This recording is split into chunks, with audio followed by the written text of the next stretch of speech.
Bonjour à toutes, ce sont les tips des femmes de santé. Pour information, on enregistre la visio car on le diffuse après sur notre chaîne YouTube. Donc voilà, si vous voulez cacher vos caméras, il n'y a aucun problème.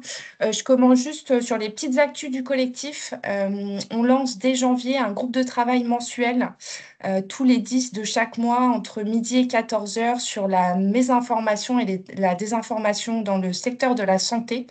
Et on fera un focus justement sur la santé des femmes, vu que ça sera notre grande thématique 2025.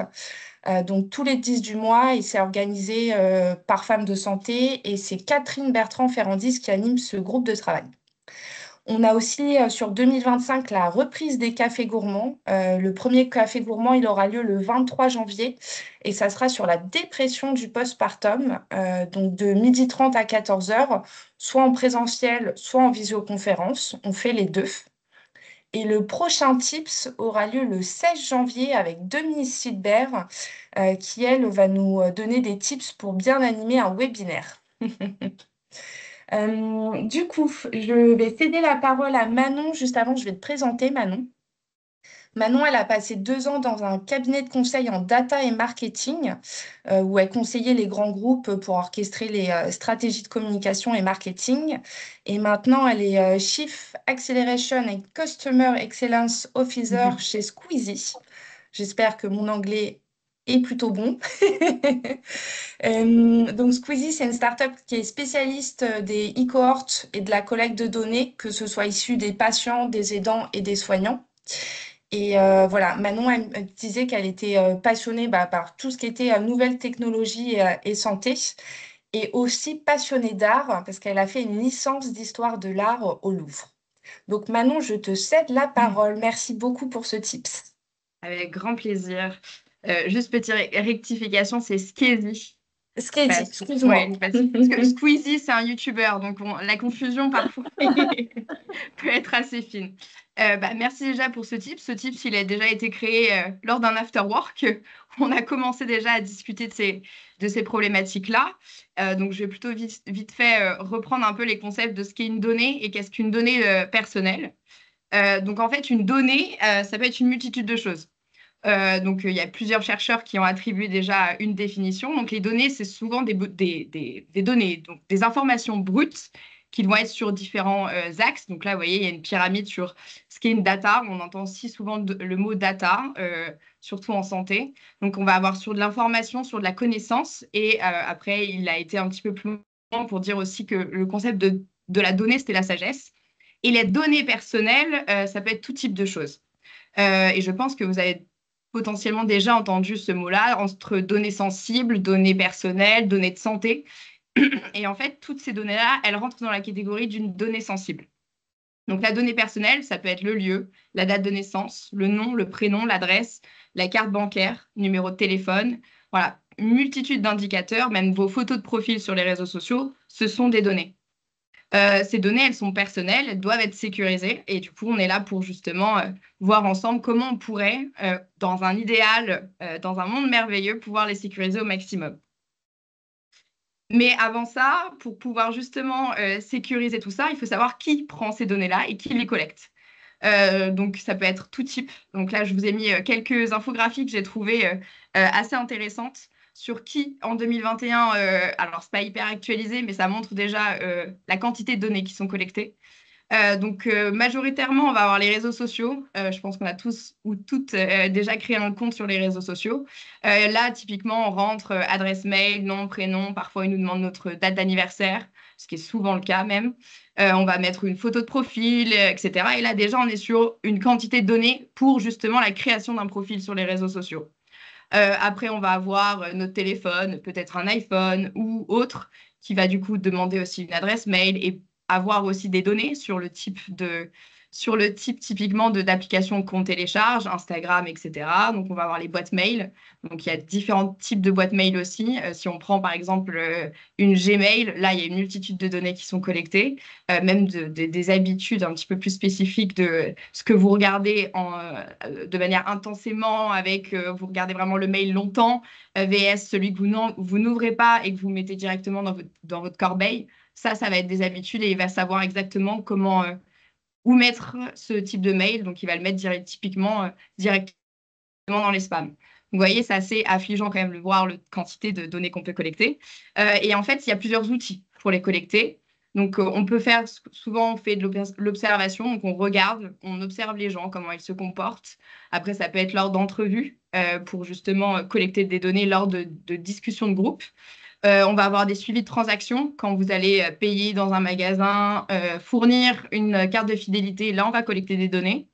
Ça peut être bien sûr la surveillance sur les réseaux sociaux, collecter aussi des verbatims, ce qu'on appelle des verbatims, ce sont des textes en champ libre que vous notez lors des commentaires typiquement. On va pouvoir les analyser aussi.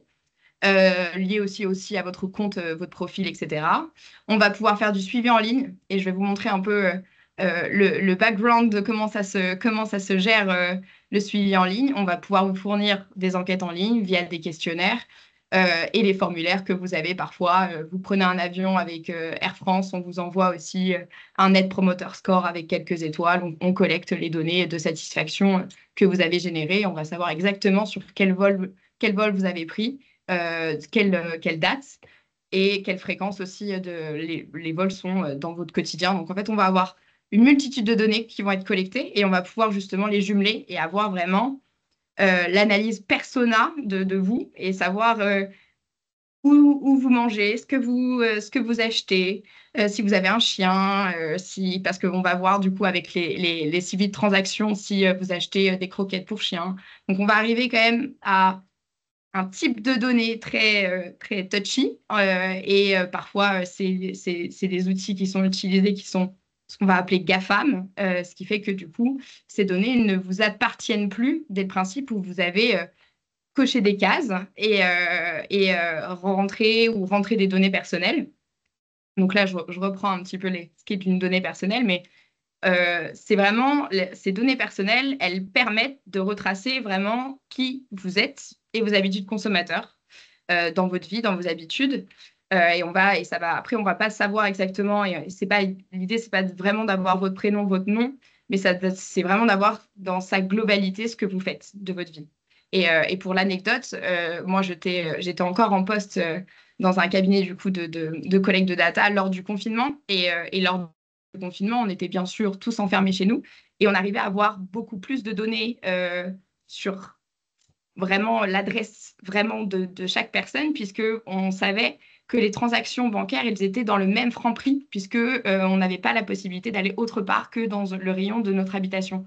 Donc, on arrivait à avoir des données encore plus fines que hors Covid, ce qui était assez flippant d'avoir toutes ces données-là pour des buts à 80% marketing, pour positionner, pour renvoyer des campagnes de mailing, etc. En tout cas, c'était mon travail. Mais vous connaissez aussi peut-être les cookies que vous acceptez quand vous ouvrez n'importe quel site Internet. On en a souvent. Malheureusement, parfois, ils sont formalisés pour qu'on ne puisse pas les refuser parce qu'on n'a pas si on refuse, on ne voit pas l'intégralité du site. Ça arrive souvent. Et en fait, dès que les cookies sont acceptés, une multitude de fichiers vont être stockés sur vous et sur le temps de lecture que vous avez eu sur ce site, quel lien vous avez cliqué, comment vous avez vraiment vos recherches, même sur le site, s'il y a un moteur de recherche à l'intérieur. Donc, on va avoir beaucoup de données dessus. Et si vous revenez fréquemment, etc. Donc, l'idée, c'est vraiment d'essayer au maximum de pouvoir cliquer sur personnaliser ou de refuser les cookies non essentiels, même si c'est souvent tourné pour qu'on puisse accepter, essayer au maximum de les refuser. Ça permet quand même parfois de sécuriser certaines de vos données. Et aussi, deuxième tips, les moteurs de recherche. Je pense qu'on utilise quand même beaucoup et majoritairement Google, mais en fait, on peut avoir Google en moteur de recherche, mais un moteur de recherche global. Typiquement, nous, chez Skezy, on utilise Brave. On utilise Brave qui va du coup bloquer toutes les publicités, tous les trackers par défaut. Et il va même faire un reporting par mois de toutes les choses qu'il a bloquées. Et après, à travers Brave, on peut aussi choisir Google. Mais en fait, Brave va utiliser comme un filtre pour l'utilisateur, ce qui est plutôt pas mal. Après, on a d'autres moteurs de recherche que là, j'ai sélectionné parce que j'ai regardé un petit peu où étaient stockées les données, etc. On va avoir beaucoup de moteurs de recherche français qui stockent aucune des recherches. Je pense que vous avez potentiellement aussi sur vos barres de recherche déjà taper quelques mots et en fait vous avez l'historique de vos recherches. Donc là, lui, il stocke rien. On peut aussi éviter tout le partage d'informations personnelles. Et là, je vous ai mis une petite capture d'écran, ce qu'on appelle un heatmap, qui permet justement par ou carte de chaleur, où on va pouvoir voir où les gens cliquent le plus. Donc plus c'est rouge et orange, ça dépend de la vision de chacun, plus ça va être foncé, plus ça va être cliqué, et plus c'est froid, moins c'est cliqué. Et en fait, on va avoir ce type de choses sur vraiment beaucoup, beaucoup de sites Internet pour pouvoir traquer les habitudes des gens qui sont sur les sites, comment ils utilisent la solution ou le site Internet, voir du coup pouvoir faire des prédictions aussi bah, typiquement, là, vous voyez, au centre, il y a une forte taux de chaleur, donc s'il y a un bouton d'action à mettre en place, ce serait mieux de le mettre ici parce que les gens ont l'habitude de le trouver ici. Ça va permettre ces données-là de voir un petit peu comment on peut améliorer la page web. Donc ça, c'est pas des données à proprement parler personnelles, ça va être des données du coup plutôt brutes, mais ça reste quand même une collecte de données dont on n'a pas la visibilité qu'elles sont collectées, et pourtant elles le sont. Ce que je vous conseille aussi, et que je fais, et qu'on fait chez Skezy, c'est hyper important, c'est mettre des mots de passe forts. Beaucoup de personnes mettent souvent leur nom de famille, 1, 2, 3, 4, point d'exclamation. Sauf qu'il faut savoir que ceux qui souhaitent malheureusement attaquer un compte qui vous est propre vont pouvoir lancer des algorithmes qui vont pouvoir justement générer l'entièreté des mots de passe qui sont les plus utilisés dans le monde, ce qui fait qu'il va pouvoir rapidement trouver votre mot de passe et du coup accéder à vos comptes. Et ça, si vous n'avez pas mis des filtres de sécurité, vous n'en allez même pas être informé. Donc, mettre des mots de passe forts avec des combinaisons complexes. Alors, je ne vous demande pas forcément de faire comme les codes Wi-Fi où il y a du coup une majuscule, une minuscule, mais peut-être quelque chose d'un peu plus mémotechnique pour pouvoir le réutiliser et surtout de s'en souvenir et essayer au maximum de mettre des mots de passe qui sont différents sur chacune des solutions. Parce que si par malheur un de vos comptes est piraté, les autres le seront davantage aussi, parce que ce sera très simple. Il aura compris le mécanisme que vous avez de mettre un point d'exclamation, de mettre le début de votre nom de famille, et puis voilà. Et c'est souvent ça, 1, 2, 3, 4, ou même pour votre téléphone, c'est pareil. Donc, mettre des mots de passe forts avec des combinaisons complexes, des mots de passe uniques pour chaque compte que vous utilisez. Et vous pouvez, si vous ne vous en souvenez pas, utiliser justement des gestionnaires de mots de passe. Évitez au maximum les gestionnaires de mots de passe qui sont déjà inclus dans des téléphones, comme pour iPhone, où vous pouvez directement enregistrer les mots de passe. Essayez d'avoir un outil Orgafam et français qui vous permet de gérer vos mots de passe et en fait de les retrouver en fonction de l'URL du site. Il va pouvoir vous dire quel mot de passe vous utilisez pour telle solution. C'est un bon compromis si vous ne voulez pas mémoriser l'entièreté des mots de passe que vous utilisez. Après, on va avoir la double authentification qui est de plus en plus utilisée dans plusieurs solutions. Donc, peut-être sur les applis bancaires, vous avez remarqué qu'on vous demande un code, un premier code. Après, vous recevez un SMS ou un mail avec un code autre, souvent de 4 ou 5 chiffres ou avec un mélange de lettres, et ce qui vous permet après de vous connecter. Ou après, on peut le faire aussi avec le Face ID sur certains téléphones. Ça, la double authentification, elle est assez importante parce qu'elle permet vraiment de bloquer un maximum les comptes ou les pirates qui, du coup, pourraient générer des algorithmes pour tester votre mot de passe.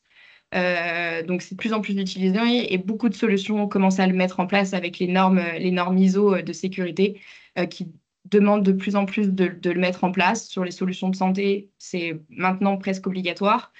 Sur les solutions bancaires, c'est déjà le cas.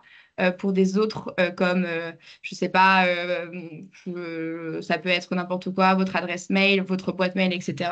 N'hésitez pas à le mettre en place. Souvent, c'est dans les paramétrages. Vous pouvez justement cocher la case double facteur et ça se met automatiquement. On vous renvoie un code par SMS ou par mail. C'est vrai que du coup, quand on se connecte sur des applications, bah, ça met 5 à 10 minutes de plus que d'habitude. Parce que bah, il faut avoir le temps que le SMS s'envoie ou que le mail s'envoie, mais ça permet quand même de garantir une meilleure sécurité des comptes qui vous sont propres. Après, on va avoir aussi la navigation privée. Donc, beaucoup l'utilisent parfois sur les moteurs de recherche. Sur le haut de votre moteur de recherche, vous pouvez vous mettre en navigateur privé, ce qui permet d'empêcher tout l'historique des cookies, tout le heatmap qui peut être fait, toutes les publicités, pardon, qui sont parfois sur les côtés des solutions que vous utilisez, qui vous génèrent du coup des sollicitations pour acheter n'importe quoi ou être redirigé sur d'autres plateformes. Ça est totalement bloqué. Brave le fait aussi directement dans le moteur de recherche. Et après, vous pouvez utiliser aussi des réseaux privés virtuels.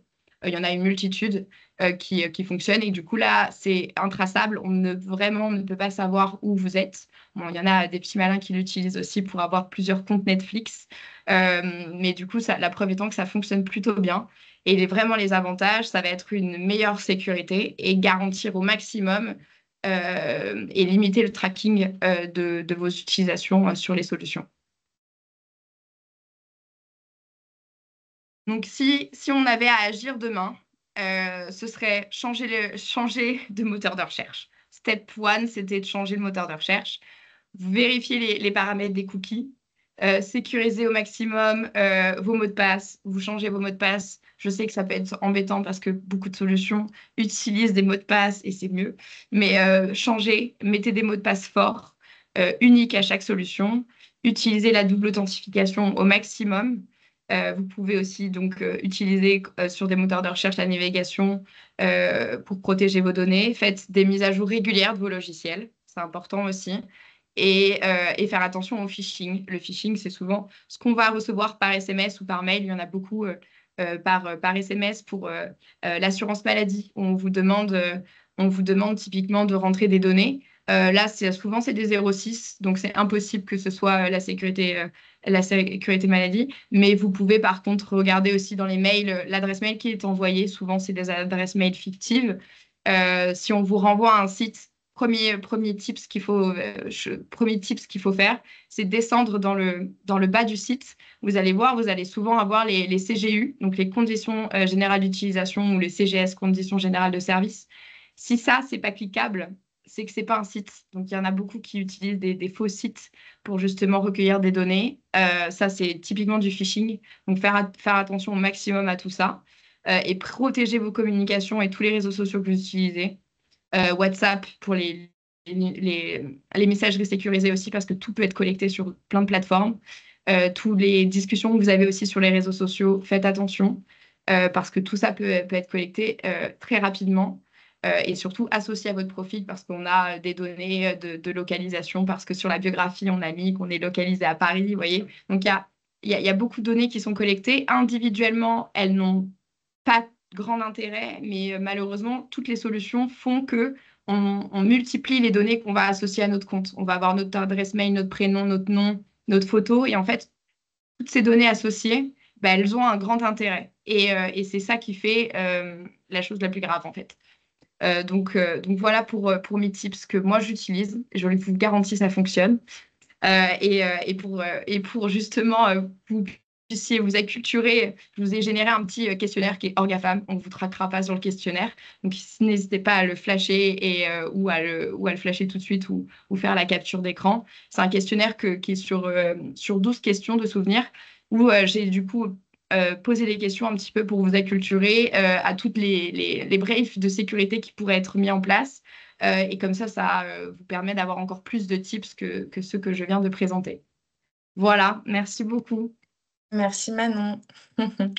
Je vous propose, si vous avez des questions, vous pouvez ouvrir vos micros directement. Comme ça, moi j'ai une question, mais je vous laisse parler d'abord.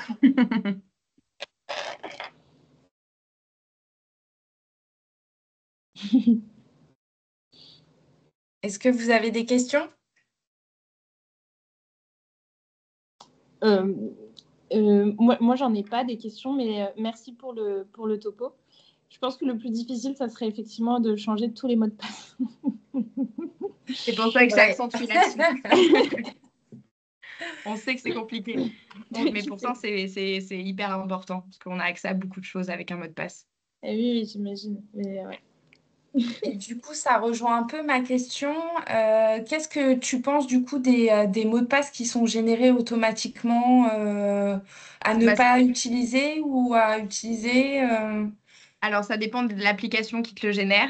Ok. Il y a des solutions web qui génèrent des mots de passe et là, vraiment, c'est généré aléatoirement et là, c'est bien. Donc, ça peut être bien. Le seul souci, c'est que du coup, c'est parfois très difficile de le mémoriser.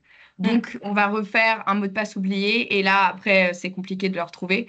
Moi, je pense que le mieux, soit c'est générateur mot de passe, mais hors GAFAM et français, soit ça va être de te créer un moyen mémotechnique d'avoir une formulation. Parfois, les phrases fonctionnent très bien aussi, de formuler des phrases en mot de passe.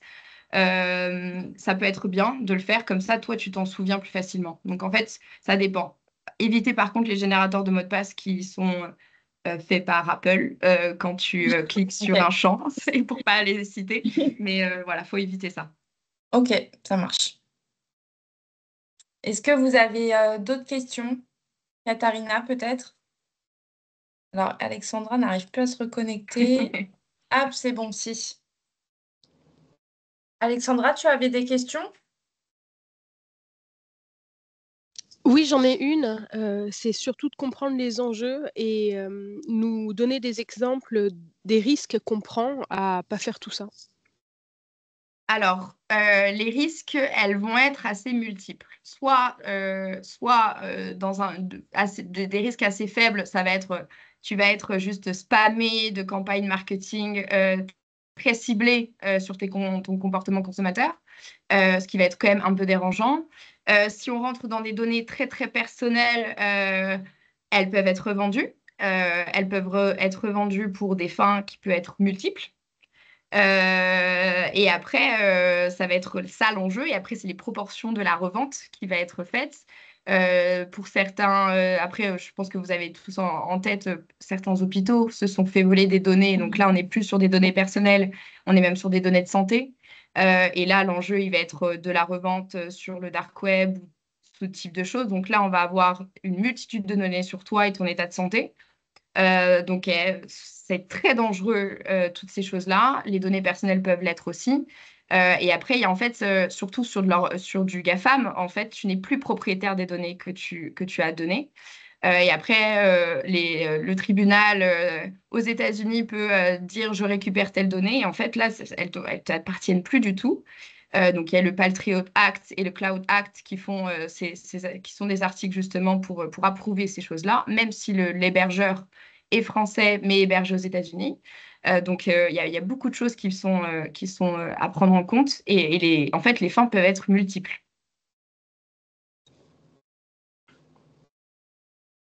Merci.